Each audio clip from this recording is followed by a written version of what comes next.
Prezados acadêmicos do curso de Administração Pública EAD, eu sou o professor Edmilson, estou há quase 12 anos aí na UFVJM, nos cursos de Administração Pública EAD e mestrado profissional em Administração Pública desde 2022.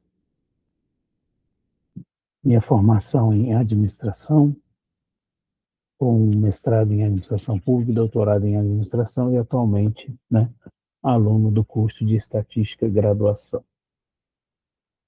O que eu vou falar para vocês agora é a respeito da nossa unidade 3, que é o grupo na organização. Para não ficar solto esse vídeo, eu já conversei com vocês na unidade 1, Introdução ao Estudo da Psicologia Organizacional. Ele é dividido em 2 blocos, bloco 1 e bloco 2. A unidade 2, o indivíduo na organização, é uma unidade extremamente importante, mas também extensa, que envolve vários conceitos, que vocês podem observar na gravação, na terceira gravação do vídeo, perfeito? Na terceira gravação eu falo especificamente dos diferentes conceitos que envolvem, das diferentes pesquisas, que envolvem a psicologia organizacional, essa nossa unidade curricular, como os estudos de Hawthorne, especificamente logo no início, mas depois nós falamos também da pirâmide de Maslow, da hierarquia da necessidade de Maslow, do estudo de Mechelen, entre outros autores. Agora, na unidade 3, nós vamos falar especificamente do grupo na organização. Então, para ficar bem explicadinho para os senhores, de acordo com o andamento da nossa unidade curricular, nós vamos dividir nosso conteúdo para nossas 2 avaliações, a avaliação 1 e a avaliação 2. Perfeito? Nós sabemos que, embora tenha somente 3 unidades na nossa apostila, da autora Camargo, que também é uma psicóloga, tanto de graduação, mestrado e doutorado. No mestrado e doutorado, ela foi para a linha da psicologia social, então vocês vão perceber como é que a autora aborda a psicologia organizacional, mais no contexto do social. E nós temos como elemento principal do nosso campo de estudo da unidade curricular de psicologia organizacional o trabalho. Então, tudo iniciou com a questão da racionalização do trabalho, que é um elemento extremamente importante, e essa racionalização do trabalho também, ela tem como objetivo a adaptação do trabalhador ao processo de produção.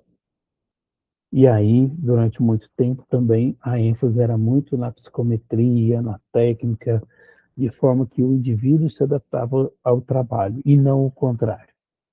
Quando a gente fala do grupo na organização, nós falamos também da importância do indivíduo dentro da organização.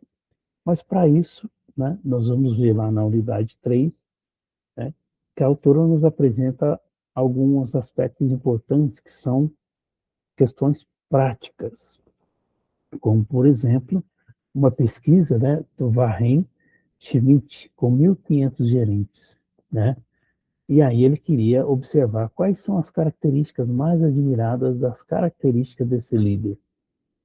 Aí as 3 características mais mencionadas foram a integridade, a competência e a liderança. A integridade tem a ver com a sinceridade, com a fiabilidade, a competência com a capacidade do líder e a liderança, que é aquela pessoa que inspira, que decide, que fornece direções. Com 1.500 gerentes, depois ele expandiu para 2.600 gerentes. E aí surgiram mais características para essas lideranças, como, por exemplo, a honestidade, foi a mais citada, depois veio a competência, o olhar para adiante e a inspiração.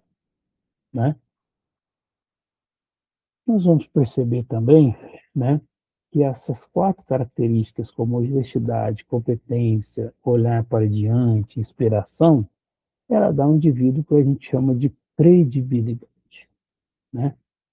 Então, o líder, para ter credibilidade, precisa inspirar, precisa ter um olhar adiante, Ele precisa também, ter competência e principalmente ser honesto, E aí nós vamos perceber que quando a gente fala de liderança, de líder, nós temos também que entender o que é esse conceito de liderança. E a autora nos apresenta, né, essa liderança de forma bem resumida que eu vou falar para vocês, porque nós teremos a oportunidade de ler na nossa apostila, que a liderança é essa capacidade de influenciar um grupo, né, em direção ao objetivo. Então, essa capacidade de influenciar as pessoas a, né, contribuir para o atingimento do objetivo é considerada a liderança na perspectiva da autora.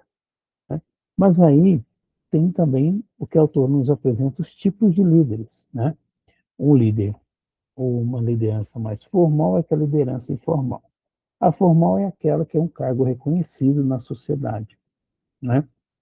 Que Weber chama de liderança técnica, né?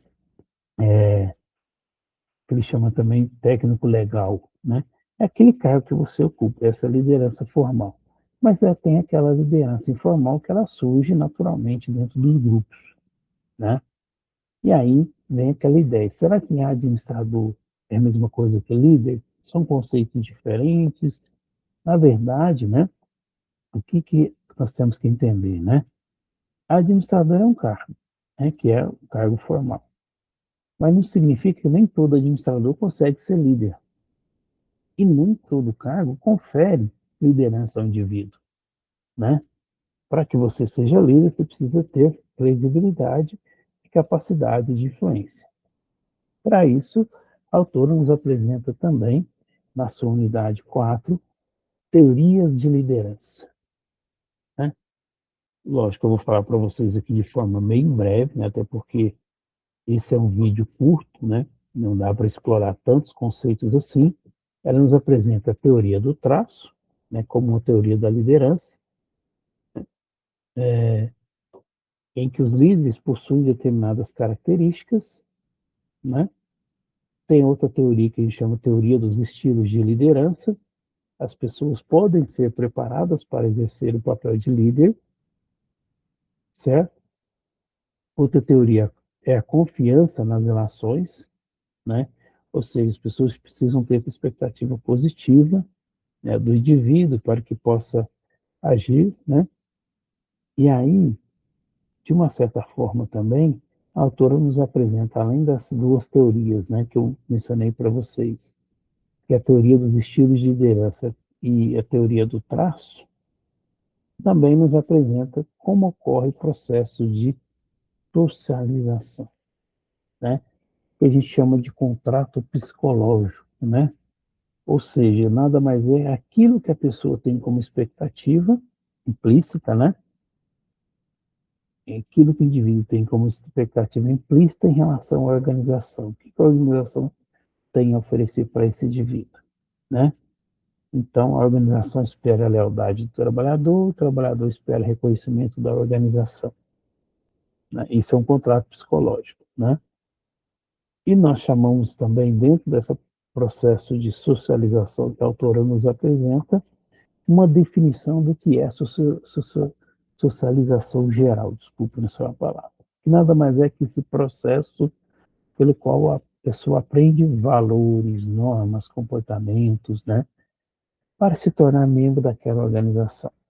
Aí as autoras nos apresentam a socialização primária e a secundária, certo?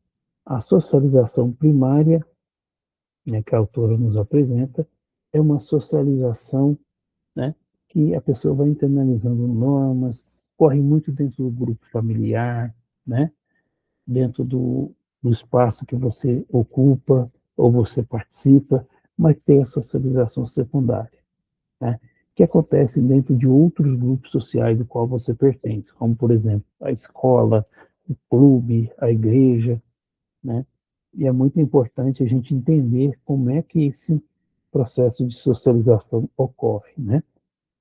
E, logicamente, o autor nos apresenta outros conceitos que não dá para explorar aqui, porque o nosso vídeo é curto, mas dá para mencionar para vocês de forma breve e rápida.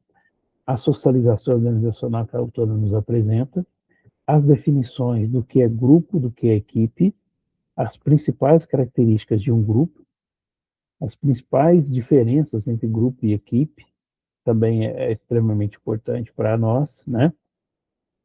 Como é que um grupo pode se transformar em equipe, né? As características de equipe bem-sucedida, segundo Russell, 2008. E que características têm essas equipes bem-sucedidas? Entre exemplos, que é apresentado na nossa apostila: conhecimento compartilhado, atitude inclusiva, e entre outros, tá? São mais ou menos 9. Conflito nas organizações, também que a autora nos apresenta, né? Aquilo que é considerado tradicional dentro daquilo que é considerado novo.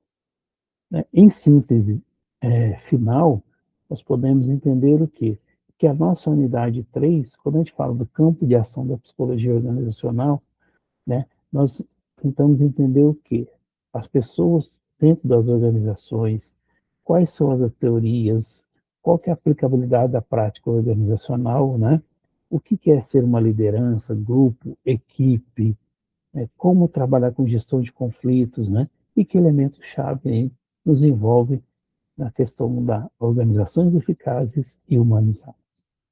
Esse é só um breve vídeo daquilo que nós vamos ter como elemento aí de conceito, de estudos sobre a nossa unidade curricular de psicologia organizacional. Eu sou o professor Edmilson, irei trabalhar com vocês com a unidade curricular de psicologia organizacional. Nos vemos em breve.